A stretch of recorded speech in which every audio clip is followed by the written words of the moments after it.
Charlie Chaplin's. That guy with the moustache and the hang.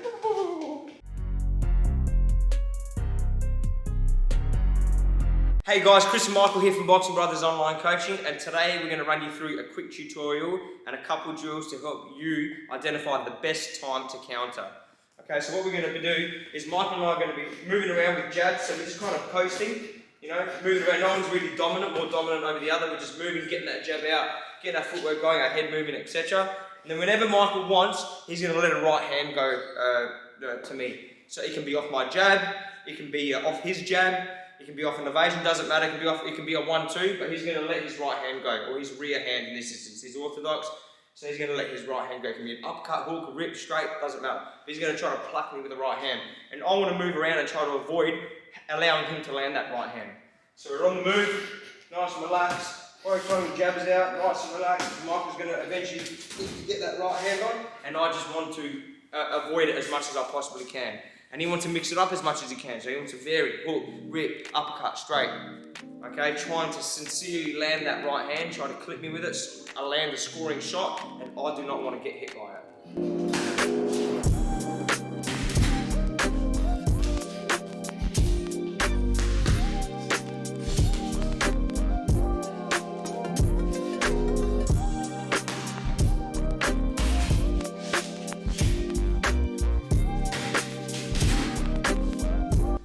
Alright, so now that we've done that round, we've moved around, Michael's trying to land right hands, I'm doing my best to avoid them. You will wear some, and that's okay too. I now want to counter those right hands. So Michael's most vulnerable when he throws that right hand.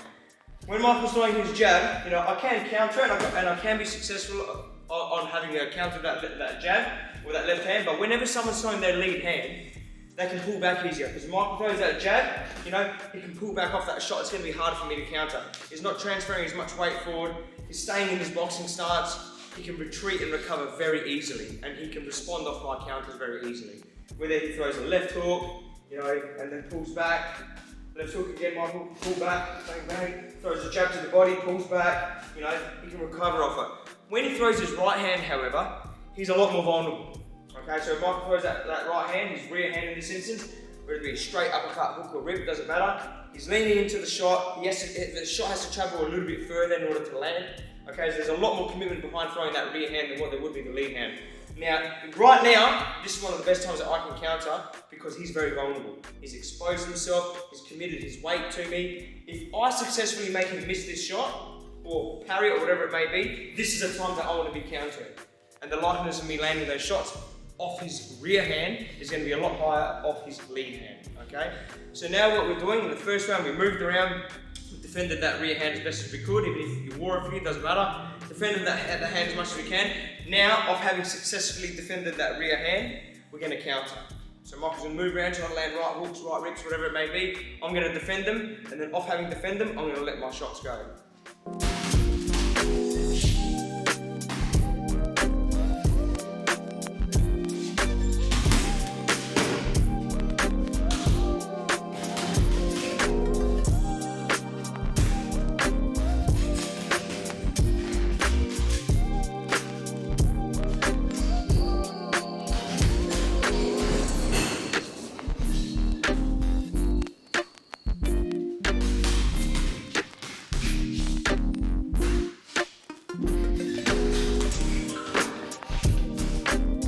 So once I've heightened my attention to Michael's right hands, and I've defended them successfully, and then eventually countered them, right?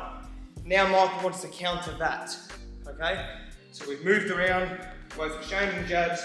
Michael's throwing the right hand to me, and then eventually he's identified that I'm waiting for that right hand and I'm countering him off that right hand.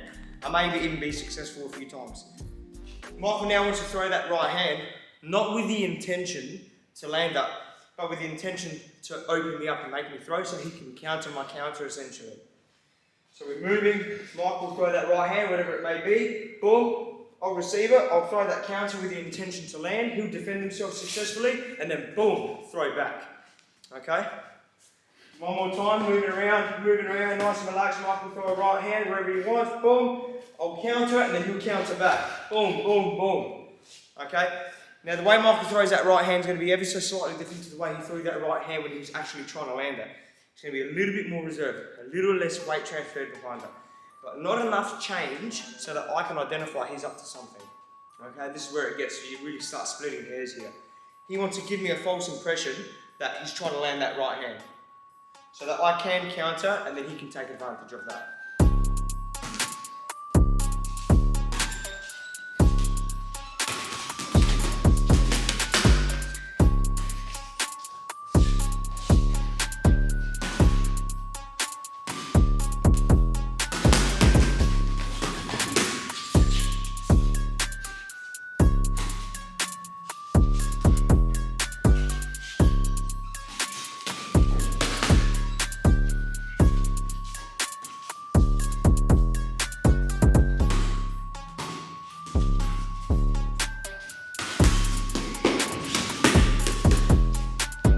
Thanks for watching this video, guys. I hope you enjoyed it. Remember to like and subscribe, share with your friends. We'll see you next time.